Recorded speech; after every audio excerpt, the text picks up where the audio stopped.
I'm Greg Hunter. Welcome to USAWatchdog.com. Today's guest, a regular, just about every month. It's like clockwork. People start writing me, emailing me, commenting on YouTube, commenting on the USA Watchdog site, sending me emails saying, when are you going to get Jim Willie back? We need Jim Willie back on to tell us what's going on. Today is your lucky day. If you're wanting Jim Willie, he is here. Jim Willie is here. Jim Willie coming to us from Central America. Thanks for joining us today on USA Watchdog via the phone because your internet connection not so hot, but people love your audio and they don't need to see you, but we got you on for today. Thanks for joining us. Oh, it's always my pleasure. Besides, I'm a funny-looking guy. I don't know how funny looking you are, but you have excellent information, and everybody wants to have you on because this month we had two huge happenings. We have war with Israel and Gaza, but the bigger happening with the bigger powers is in Ukraine. And I said on my weekly news wrap-up last week, I don't know who did what to who. The U.S. and Kiev says it's the Russians and the separatists and the Russians say it's Kiev and the U.S. starting this, and that they're I don't know who did what to who. But what I want to do is leap past that and say, this is going to have reverberations. This is going to have a huge downside, isn't it? No matter who did what. Oh, absolutely. I'd like to point out motive. Whenever there's a conflict, whenever there's a crime scene, it's very important to investigate motive because the ones with the big motive will take the risks. The ones with the big motive have an agenda. They're the ones who make the commitments. So if you don't have a motive, there's no battle to be fought. So who has the motive to create scorched earth and a dead zone in Ukraine but the United States? They don't want Russia to make Europe their, bound client for energy supply. They don't want it. Which is what they are. They want Russia to get into a bigger war. They're baiting Russia. So, when it comes to any single event, I don't believe anything the U.S. press has to say. But what are the consequences of this? I don't want to get into the details of the flight and, oh gosh, there are lots of little theories running around. I don't really care. I honestly don't give a crap. What I care about is what's the consequence to the currency union, the dollar, the euro, the British pound. What's the consequence to NATO? What's the consequence to one of the major U.S. Western partners deciding we've had enough? We've had enough of your endless wars. Americans need to really comprehend that in order for the dollar to continue, we're going to have war every few months. Do you want a war every few months? Last year it was Syria. We had a brief skirmish in Libya. We had a war in 1980s nearby here in Panama, where they, by the way, used on the streets with about somewhere between 70 and 150 victims. The U.S. military used experimental laser gun weapons and melted the Panamanian soldiers on the street. There's lots and lots and lots of things going on that people don't understand. Star Wars was a success for weapons development, including outer space laser, including high-speed aircraft. We can move around quickly in the solar system. A lot of the UFOs are U.S. military, by the way. All right, so what are the consequences? I like to, touch on a subject and get away from it fast. It's one of my characteristics, but here's the big consequence. The U.S. is basically telling Europe, you have two choices here. Join us with the war against Russia. Join us with the sanctions against Russia. Join us with constant war, conflict, and isolation, and destruction to your economy, and denial of your energy supply, and removal of contracts. Join us with this war and sanctions because we'd really like you to keep the dollar regime going. And they're going to say, we're tired of the dollar. Does the dollar regime mean that NSA snooping and corporate trade secrets are stolen all the time. So we're pushing Germany. I mean, don't worry about France. Don't worry about England. Worry about Germany. Germany has 3,000 companies doing active business in Russia right now. Germany has several hundred companies doing active business in China. They're not going to join the sanctions, period. Neither will France. They've already had a skirmish with France over the Mistral helicopter, armored carrier, gunship, warship. France said, no, we're not going to play your game. We're not going to sanction anything with Russia. Sorry, we're not going to play your game. It's a war game. Europe is sick of our war games. The defense of the dollar has come to war versus trade. Are you with us or are you against us? And Germany, I think, is making a case. You know, we all know about the snooping, NSA. I prefer to call it espionage. They could call it eavesdropping and snooping, but that sounds like they're trying to listen in to find out on whose secret lover Angela Merkel is, or where she likes to go for lunch, or does she have any favorite sex toys? You know, this is the crappy little espionage in reality. They're wanting to see if they're going to move away from the dollar. They're wanting to see how their ties are with Russia. They're wanting to see if they're going to have sanctions. I mean, that's what the real snooping is about, is it not? I believe so. I believe they're looking for details on assisting Russia for dumping the dollar.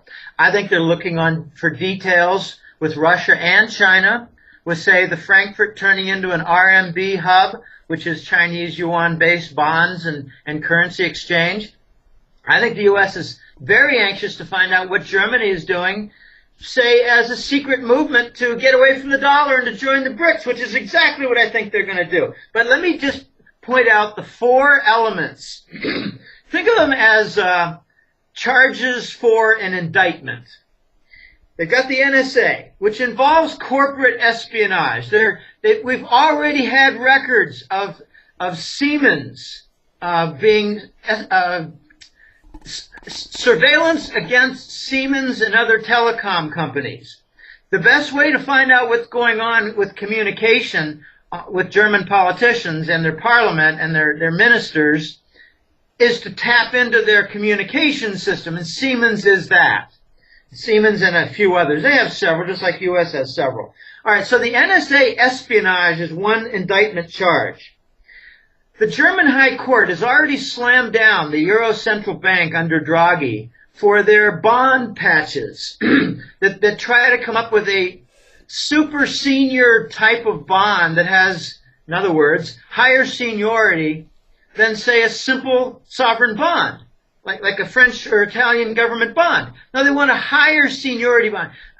The German High Court said, this is all illegal. What are you guys doing over there? The third charge is that they don't want the United States to dictate to Russia a cutoff of 40% of their gas supply from Russia. And they don't want the U.S. to dictate a cutoff of 30% of their energy in crude oil supply coming from Russia. Germany does not want the United States to damage severely the German economy with this sanctions BS. The fourth thing is something very recent.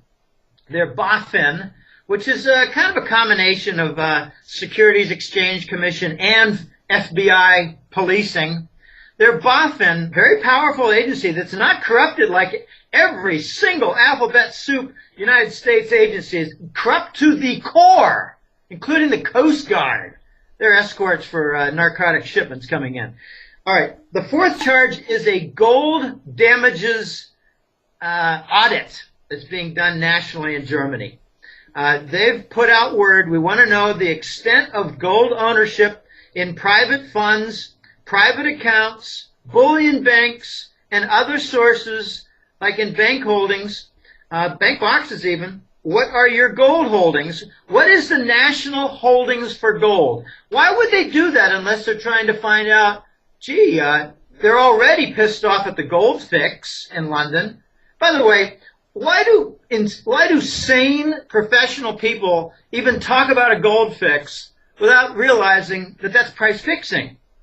It's collusion. It's illegal. What they're doing is they're doing all kinds of insider trades in the first 20 minutes after learning exactly what's going to happen as soon as the bell rings. All right, so we got NSA, Euro Central Bank. They don't want Draghi to print money like the Fed. They don't want any bond monetization that's unsterilized. They don't want a destruction of capital in their economy. So NSA, Euro Central Bank, Russian gas, and gold are the 4 indictment charges. And I got word from a client. I call him London Paul. He's a former banker in London who does a lot of private consulting, investigation, feasibility studies, and other general work with a bunch of clients. And he just came back from a client trip where some Russians told him that their information, confirmed by Asian other, partners, clients, colleagues. They do a lot of trade. Russia and China does a lot of trade. Germany does a lot of trade with both countries. And now they're all starting to talk. And the Russians said that they have heard Germany made the decision already to leave the EU, leave the Euro, and leave NATO, and join the BRICS nations and come about full force to back the new BRICS gold currency. This is, we're forcing Russia to, we call them sanctions, but what we're really saying to Russia is don't use our dollar anymore. And they're saying, okay, we're not ready yet, but we can get some help and we can speed up our timetable. But you want to abandon the dollar? Yeah, okay, we'll abandon the dollar. But my joke is that the United States is going to successfully get the Russians and 90% of the rest of the world to abandon the dollar. I mean, we're stupid. We're telling the Europeans that with fracking gas supply and shale oil supply, we can make up for what Russia supplies them. I think we can't even supply 5% of what we promise. I don't want to get into a lot of details, but fracking, it has incredible, for gas, has incredible depletion rates, which means that a year or two, the well's done. You need a new well. So the important thing is to create new wells, and you run out of space for new wells, and before you know it, you're done with the whole industry, and you've contaminated the water system, and the farmers are really angry. With shale, you don't have anywhere near as much energy as you thought. The Monterey, California project just had a 96% write-down of their reserves. 96%! In other words, it's all a fraud. And you need 3 units of energy to produce 1 unit of oil out of shale. I mean, this is insane what we're doing. We're going to force the Germans to leave NATO, but the first thing they're going to do, I think, is announce that they're going to conduct trade. What's the least risky thing they can announce? They're going to do trade with Russia and China and no longer use the dollar. Yeah. And then announce that they're going to work to make a more formal, legitimate, stronger currency, and then it'll be known soon that it's gold-backed and BRICS. So that's where I think we're going. You've been saying this for a couple of years. You've been saying, hey, they're going to come up with their own bank. They're going to call it, they're going to call it something else, but it really is kind of like their own, IMF. They're going to come up with their own bank. Said this a couple of years ago. What do they announce with this month? Boom, they got their own bank. They got their own bank. They got their own bank. No, they got 2 banks. Greg, they got 2 banks. Well, you've been saying that this is what's happening, and when I first heard it, I thought, oh, really? Anybody hearing this would go, oh, gosh, how can that? Well, Shazam! It has happened. It is fact. They've got 2 funds. One is the Credit Reserve Account, CRA, otherwise known as their Emergency Crisis Fund.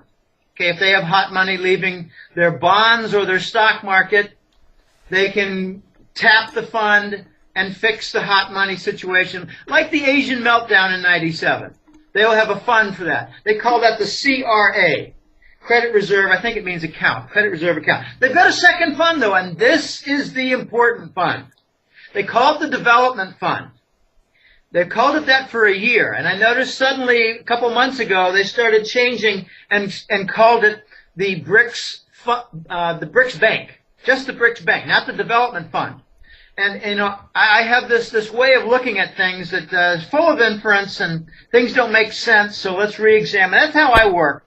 But if you look at the projects, the infrastructure projects that the Development Bank cites for the BRICS, you hear about the Nigerian Railroad, you hear about the Tanzania Railroad, you hear about the Kenya Railroad, you hear about the optic fiber communication line to link up 5 continents, which, by the way, also will link up with Miami. I don't understand that completely, except perhaps there's a lot of Latin money in the banks in Miami, a giant banking industry in Miami. All right, so if you look at all the projects, and maybe throw in a couple more strange ones, like, you know, developing ports in former Soviet republics, for instance, or helping out Argentina with some new ports or new whatever, and offshore energy, who knows? Add them all up, and you don't even get 10 billion. So why are they doing a development fund for 100 billion?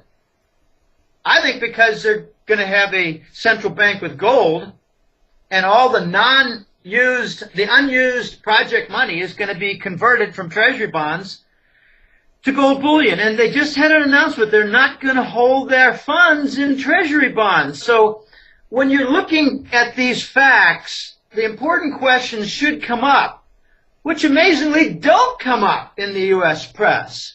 Well, where's the treasury bonds sale to take place? And I look at the Belgian bulge, and now I'm starting to think that it went from, you know, 40 billion late last year to 400-something billion by May. And the last couple of months have not shown any increase there. I think they're falsifying the tick reports now for the U.S. Treasury bond holdings by foreign central banks. Might have been April that the peak occurred, because the last 2 months have been down, and it's 2 months delayed. So where are they dumping treasury bonds? Well, here's a Lulu for you, Greg. We had this legal prosecution against PNB Paribas. Oh, yes, and Putin called it blackmail, and they had gone to France and said, well, you know, we'll cut the fine, $9 billion for laundering money for Iran and Sudan, and we'll cut the fine if you just don't deliver these, these amphibious ships that carry, 13 tanks and 100 Humvees and 400 troops, and, Right. Well, here's some more on that. Okay, first of all, PNB Paribas, what is it? It's one of the 3 largest banks in France. Okay, that's to begin with. It's I'm speaking Spanish, Banque Nationale Paris. Okay, National Bank of Paris. That's BNP. Okay, they merged with Paribas, and I'm not exactly sure what Paribas is, but it's a smaller bank. All right, so PNB Paribas is a giant French bank. The 2 other large ones are Crédit Agricole and Société Générale. Okay, those 3 banks are all large, but they differ tremendously. Crédit Agricole is pretty much an economic development bank with its roots in agriculture, farm development, things like that, industry. All right, BNP Paribas, National Bank of Paris, they have a distinction of being old line.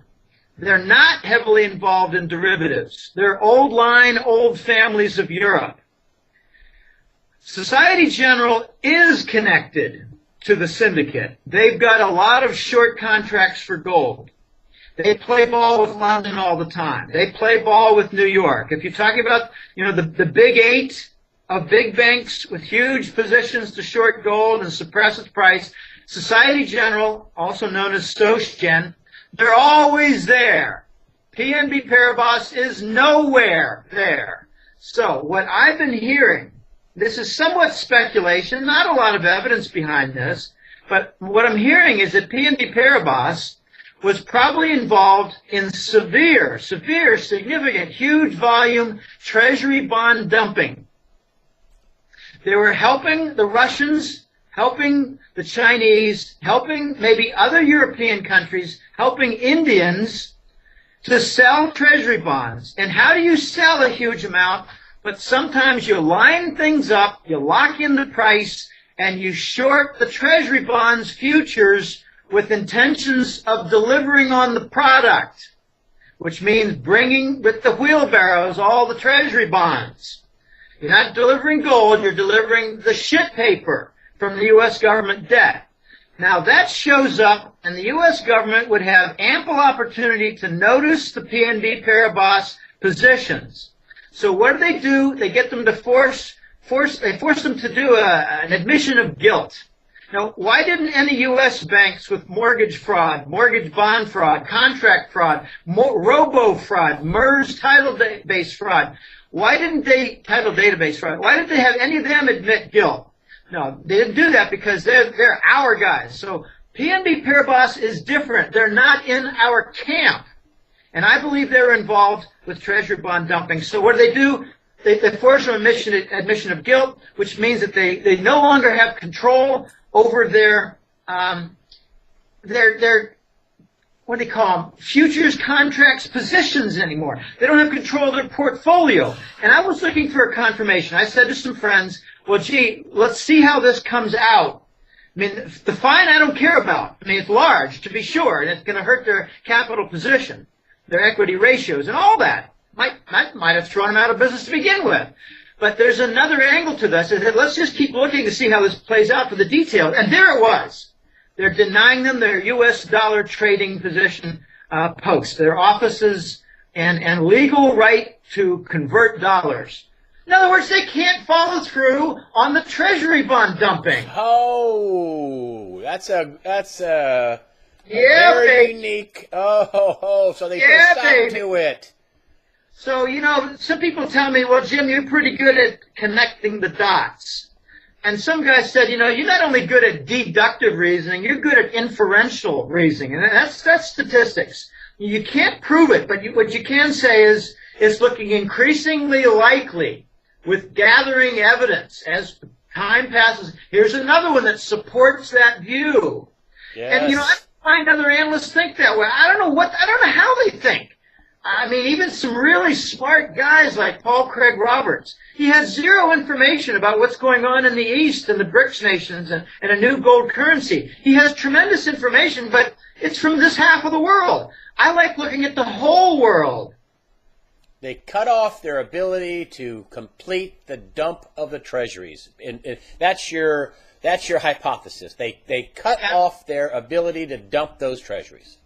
I think that's what might have happened, and there's another side. It's a very similar side, but they want to fold in BNP Paribas under Soc Gen, because Societe Generale is in their camp, and they can get all those different futures contracts to be managed by Soc Gen, and they've got some long futures bond contracts, so they'll just nullify them. They'll offset. One will match the other. They'll liquidate them both together without any damage. And the sleepy, dumb Americans that comprise 90% of our population, and I don't think much of any of your listeners and viewers, the dummy, sleepy Americans will not know the difference. I've got a new quote that the entire globe is going to reject the U.S. dollar, and the U.S. citizens will not even know it happened. Oh, they'll know it happened. They'll know. They'll see it in the price of food. They'll know what happened. They'll see it in the price of food, won't they? Well, they'll see it in the price of energy. They won't connect it to the dollar. Well, what happens to the U.S. then? I mean, when is this going to start showing up in spades in terms of more inflation? Like you were talking in the pre-interview that pork and beef prices are up 30% or something like that in the last year. When are we going to start seeing this ramping up or in continued ramping up in inflation when it really starts biting and we've got, double the price of gas, triple the price of bread? I mean, when things start, because that's ultimately what's going to happen here. That's what people are going to see. Correct? When does that happen? Well, I think it's starting to happen right now. I've got some prices for you. Whole frozen, these are after 1 year. Okay, it's January to January. Whole frozen turkey has gone up 35% in price. Strawberries, 40%. Whole potatoes, 28%. Boneless ham, 14%. grapefruits, almost 14%. Boneless chicken breast, 11%. All ham products, 11%. Oranges, 10.5%. All pork products, 10.5%. Spaghetti, macaroni, and pasta, 8.5%. That's 1 year. So when you hear that the price inflation in the U.S. is a mere, and it's really gone up, it's up to 2.8%. Okay, right. Put that on some paper, pass it on to me, and I'll use it to wipe my ass. It's way higher. What you're saying, way higher. John Williams of Shadow Government Statistics has been monitoring correct jobless rate. It's about 24% in the United States. He's been monitoring the correct gross domestic product, and I think he's got it high. I think it's about -3 to -6% every single year since Lehman. I think the U.S. economy has shrunk 20% since Lehman in 5 years. Because what they're saying is we got a 1.5% growth rate, but they're using a price deflator. This is my backyard. They're using a price deflator of 1.7% for inflation. Well, when it's really 7, you've got a lie of 5%. So when you say you've got a 1.5% economic growth, subtract 5 and you have -3.5 in reality. We've had price inflation consistently 7 to 8, 9%. 8% give or take in 08, 09, 10, 11, and 12. And I believe now it's starting to get, it was actually going a little lower. John Williams said it'd come down a couple percent to about 5.5 or 6%. So when they use a deflator of 2.5%, they're wrong by 3.5%. Now they're telling us we have a recession of maybe 1%. Subtract 3%. We got a recession of 4%. It's 4 to 5% every single, 3, 4, 5% every single year for 5 straight years. That's a 20% recession. What we tend to do in the United States is measure a lot of shuffling of debt. Okay, that's economic activity. No, it's not. It's just movement of debt paper. It's not movement of products. You're not moving garden hoses and hardware and cars and tires and machine tools. You're moving, mutual funds. You're moving bonds from banks. You're moving, no, the paper movement. And the Chinese are all over this. The Chinese say that half of the U.S. GDP is phony debt shoving, debt movement, debt shoving paper across tables. So when we say we're a $14 trillion economy, no, we're more like about 7 or 8 in moving things and doing services. And then we got another few trillion in there for shoveling paper around. So, we got a lot of false statistics, and we got a breakdown that's going on. I'd like to mention something. I've talked about this before, but I got to mention it again because it's just too important. We're printing money, and we're buying treasury bonds and mortgage bonds. We're redeeming it. This is a backdoor bailout for Wall Street. We're redeeming their toxic paper, and we're shoving all this new money into the system without removing it elsewhere. It's called unsterilized bond monetization. We're monetizing the U.S. debt. We're monetizing the home mortgage debt. And we're monetizing a lot of derivative debt that I think is totaling somewhere between 120 and 200 billion a month. That's what the Yellen Fed and the Bernanke Fed is doing. We're doing and is doing now. It's not 40 billion a month, which would be horrible. It's $500 billion a year. I think they're down to something 25 billion. I mean, right. I mean, that's what they're saying, that they've tapered and it's down. But then it shows up in Belgium, and then you're saying that you think there's outright fraud in the Tick report, and they're hiding. I think Rob Kirby said, they're playing a huge global game of hide the salami. I mean, they're just hiding this debt. They have to print it. They're going somewhere.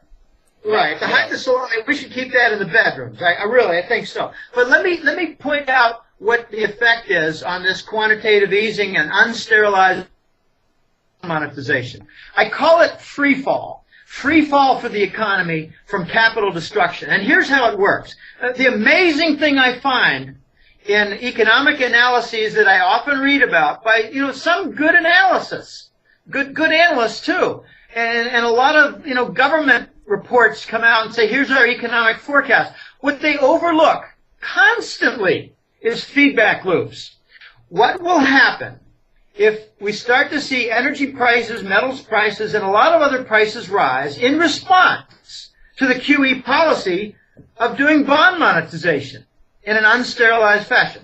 Well, you're going to see companies experience higher costs, and you'll see them unable to raise their product prices to recover, and you'll see them close down business segments, and you'll see entire small businesses shut down. So the workers will lose their paychecks, and the feedback loop is the economy weakens from lower income precisely from the workers who are damaged from the QE consequence. All right, I call it free fall because, we all know that you drop a bowling ball from a 15th-story building from the top. The bowling ball will accelerate in speed. Okay, that's not complicated. A moron can contemplate that. All right? So when you get to quantitative easing and the bond monetization, you get a feedback loop. The bowling ball falls a few floors. It started out at the 15th floor. Now it's on the 10th. And you get these layoffs, and a third of the entire mall that you know of that you like, a third of the mall is empty. You got all these people who used to have a job. Your neighbor is now out of a job, so they're spending less. I get more cancellations from the Golden Jackass newsletter.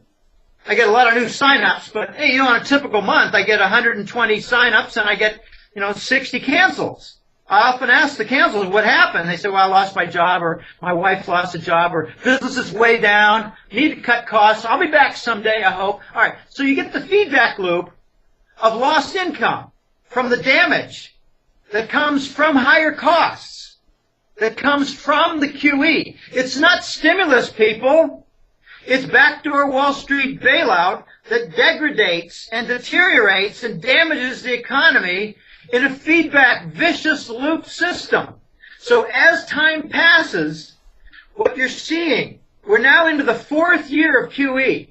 QE1, QE2, Operation Twist, QE3, denial of taper talk. Now I think what better name is QE to infinity. I forecasted in 09 and 010 it's going to come, and then when it came I said they're never going to stop. It'll be multiple repeated steps. And that's exactly what happened. You're seeing the free fall, Greg. You're seeing the free fall with acceleration of the damage. So now you get even more cost damage. I recited to you the food prices, and that's from two things. It's from the higher prices in hedging, but it's also from the effect of drought in California. And there's another effect that is soon going to come and be felt.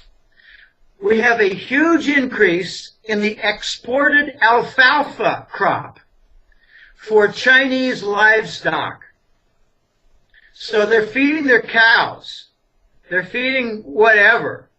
They're four-legged animals that produce something for their agriculture. They're feeding it with alfalfa that's grown by Chinese-owned farms in 7 western states. 100% of their output from those farms is going to China.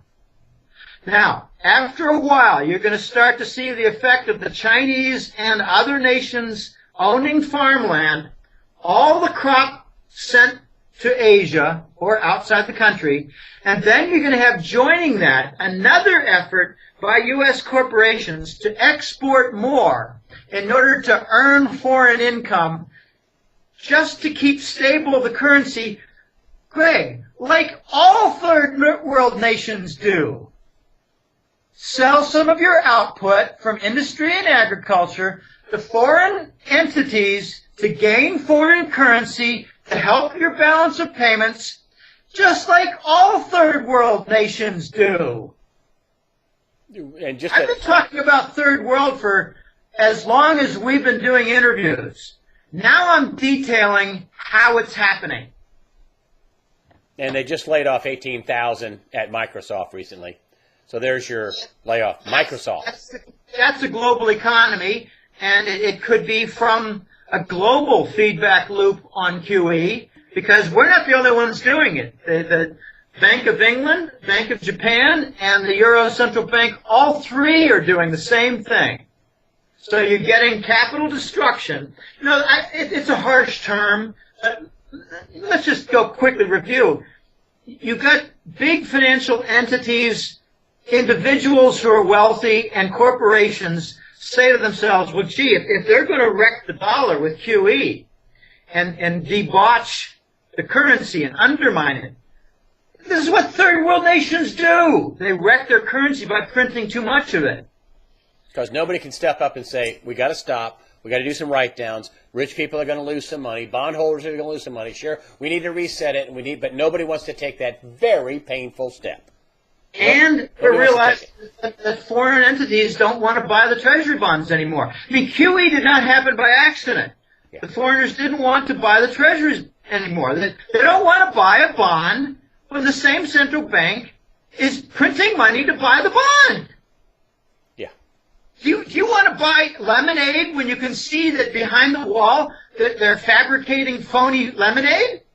You don't buy it anymore. Yeah. Now, this is just becoming plain sense. So as these world factors come in, they buy hard assets. They buy energy property. They buy mining deposits. They buy farmland. They buy anything hard asset as a response to protect their money. And it's raising costs. That's the initial. I talked about this a year ago. QE raises the cost structure and brings about shrinkage and disappearance of profit margins. So as the profit margins go away, companies say, well, we can't make any money, that we're going to lay off this group of 80 people, and all the machines go quiet. Okay? It's called capital destruction, but it's more like capital retirement. You put the machines on mothballs. You don't destroy them. You might sell them for 30% discount to get rid of them and raise some money. You might take all your computers and telecom equipment and put them in a big room and hope that next year you can put it to use. That's called capital retirement, capital withdrawal, and capital destruction. So that's what QE does. It's not stimulus. It's capital destruction. And now we're getting the feedback loops after maybe 2 full cycles. And I believe the U.S. has gone into a recession that it's not going to get out of until the dollar is gone. We're now at first quarter. We went. I think they're saying 1.5%, 1.9%. 2.9%. The final revision was 2.9%, which is a steep drop from 2.6 plus in the fourth quarter to 2.9, 5.5%. Spoof. All right, so that means in reality we went from about minus 3% recession to about minus 7% recession. Yeah. When you factor in inflation properly, because what they're doing is they're taking nominal data, which means unadjusted, and they're saying, well, we've got this amount of growth by subtracting out 2% for inflation. Well, inflation is really 5% more than that. So they're calling 5% of our inflation growth. And they're still ending up with a recession. So in other words, we got a monster recession of minus 6, minus 7% right now. And I don't think it's going to get better until the dollar is disposed of. So we're entering the final phase of the dollar. And when you look at Saudi Arabia, you see evidence of the divorce. They're having a conference every single month at high level, minister level with China. They didn't do that last year. They didn't do that the year before. They didn't do that any year. But they're doing it now because there's been a divorce with the U.S. government. And I think the U.S. and London is stealing a lot of Saudi gold in Switzerland, which might be the motive behind the Credit Suisse law case, prosecution case. Okay, they can always come up and say that PNB Paribas violated sanctions against Sudan, Cuba, and Iran. They can always come up and say that Credit Suisse, the big Swiss bank, violated all kinds of secrecy laws to bring about hidden bank accounts for U.S. citizens and for tax evasion and numbered accounts and all this. But I look behind the scenes. What are they trying to do? What is Credit Suisse doing that the U.S. government doesn't like? And what I'm hearing is that they wanted, just like to fold BNP Paribas, they wanted to fold under Societe Generale, which is in the camp of the bankers. They have a different plan in Switzerland. They want to fold Credit Suisse into UBS that they already took over. And that, I think, will bring about complete theft of the Arab gold. Now watch next. We had news 2 months ago. The Saudis announced a new sovereign wealth bank fund, independent of their central bank. Why would they do that? They're dumping treasury bonds, converting to gold, and I'm hearing word that other Gulf nations are about to do the same thing, or to use the Saudi offices to dump treasury bonds. I did a calculation of all the Gulf nation emirates and their sovereign wealth funds. Total it all up, $2.3 trillion. I'm guessing that maybe a half or a third of that is treasuries. It might be more, but let's just say it's half for argument's sake, and they're talking about 1.1 trillion in treasuries. Wow, that's a lot of conversion to gold bullion. And why hasn't the price gone up yet? How do you know it hasn't? Oh, in the background. So the paper price isn't the real price in the background. Paper price is nonsense. That's the stuff you put on, those nice little sheets you take to the bathroom and you wipe your ass with. Okay. I have lots of Comex toilet paper. It's beautiful.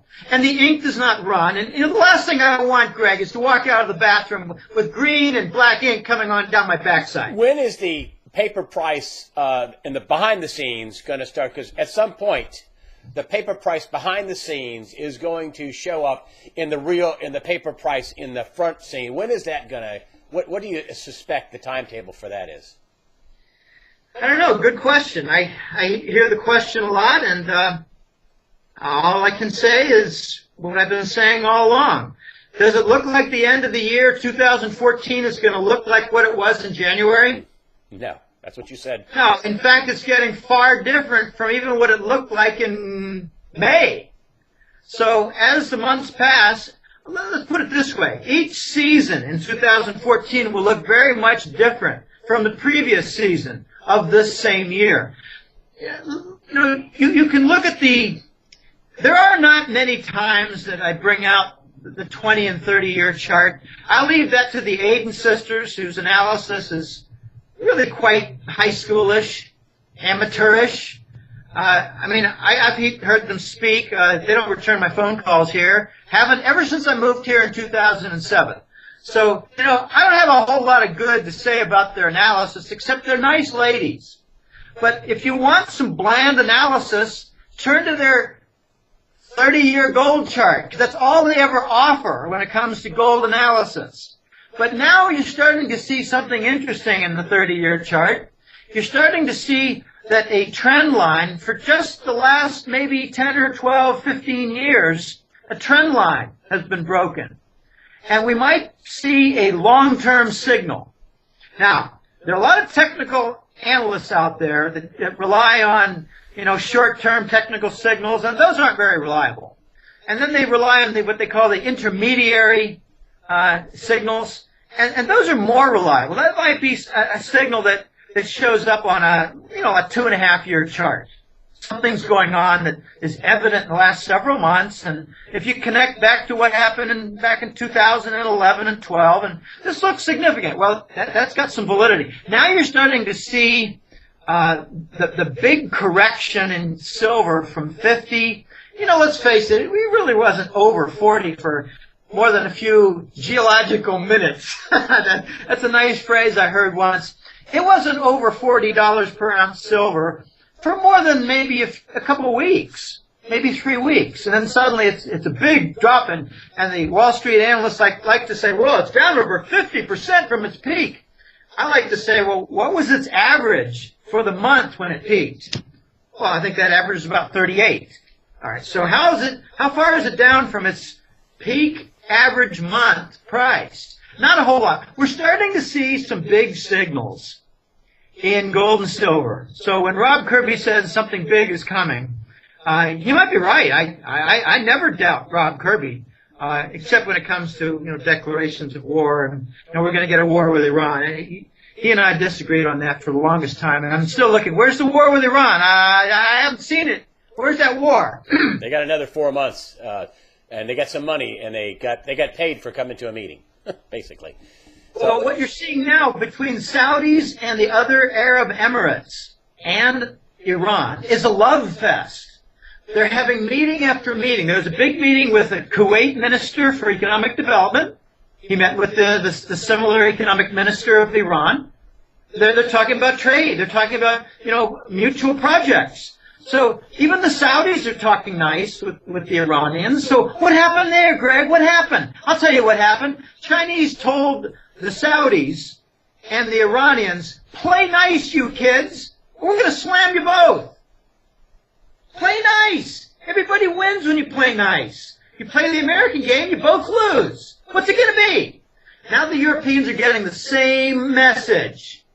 Play nice with the East and stop this fighting that the Americans want you to do. The Americans want the sanctions, but for every dollar the American economy, the U.S. economy loses from Russian sanctions, the Europeans lose 10 to 12 times that. The Europeans are going to break, Greg. They're going to break one by one, and when Germany goes, you're going to see France go the next day. That's what I'm hearing. And what people don't seem to understand about France, obviously they're stubborn. Obviously they got, some arrogant diplomatic airs about them. But France's debt, their sovereign government debt, over 90% of it is owned by German banks. Germany is the leader financially in Europe. It's not just industry and trade. It's banking. They cover others' debt. They got tired of covering the Greek debt, tired of covering the Italian debt, tired of covering the Spanish debt. So they're going to force those nations out. Germany's going to say, we don't want you guys anymore. We don't want to support your crap anymore. Besides, now you're trying to force us into a war with one of our big trade partners. They've got high-speed railways now between Russia through Europe. I have a new source. He's a guy named Jaroslav. He's from St. Petersburg. He used my squirrel mail. He's not a client. He used my squirrel mail. Contact us. Mine is using squirrel mail. So he enters in his email address and gives me a message. And then after I went back and forth with him a few times, I said, well, what can you tell me about, Russian economic development that I don't already know? You can tell me something from your work, something that'd be valuable. And he said, well, I can tell you two things. They're building a transcontinental railroad between Vladivostok on the Pacific coast of Siberia, Russia. They're going to go all the way to St. Petersburg. So it's going to cover the entire Asian and European continents, 5,000 kilometers. I think it's more than, 5,000 miles, 7,000 kilometers. And he said there's another one. They're building a bullet train from Moscow to some points in Europe. It's going to be 500 miles an hour. That's the speed of a plane. And I said, is this going to be magnetic levitation, maglev? And he said, undoubtedly. So he's come up with a lot of different things that he's mentioned lately, and I gave him a free subscription because he's pitching in. He said the Cuban offshore oil deposits are 5 times larger than the U.S. Geologic Service estimates because the U.S. doesn't recognize deep water. Deep deposit. If it's more than, say, 3,000 feet down, the U.S. doesn't want to count it. Well, gosh, you had Putin last week visit Cuba, and today and yesterday, President Xi of China is in Cuba. They're going to make it a project, Greg. They're going to turn Cuba around.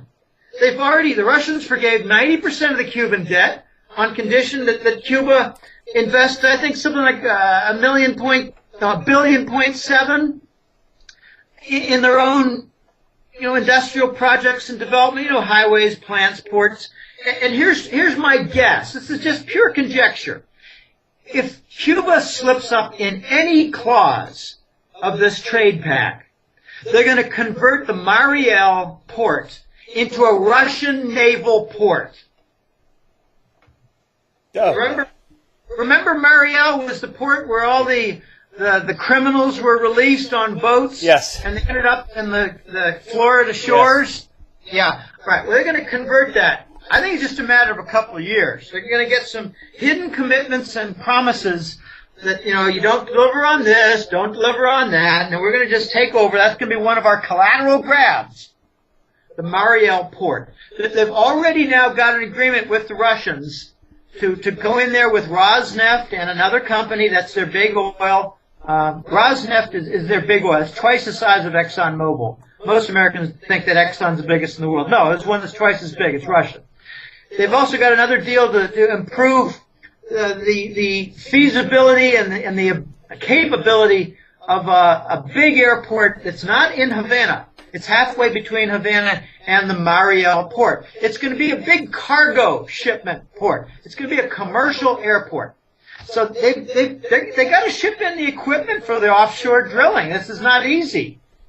And watch Baker Hughes, find a way, or Exxon find a way to get a stake in this. So, I've said for the longest time, you want to get rid of the political obstacles, go straight to commerce and trade. Why is it that ExxonMobil is still doing projects in the Arctic and still doing projects in the Black Sea, which is Crimea, with the Russians and their energy companies? We've already got the U.S. energy companies defying our own sanctions. Yet we're prosecuting French banks for doing the same. I mean, this is insane, Greg. We're losing control of the situation.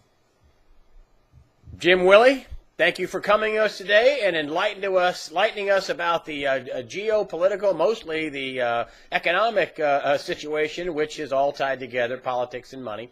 Thank you very much. This is Jim Willie, the editor of the Hat Trick Letter, which can be found on goldenjackass.com. Jim Willie, editor of the Hat Trick Letter, which can be found on goldenjackass.com. Great site, subscription site. Jim Willie, thank you so much for joining us today on USA Watchdog. It was a pleasure, Greg. I know this was fast notice, but I think we covered a lot of important ground. It's a pleasure to be on. Thank you, sir. All right.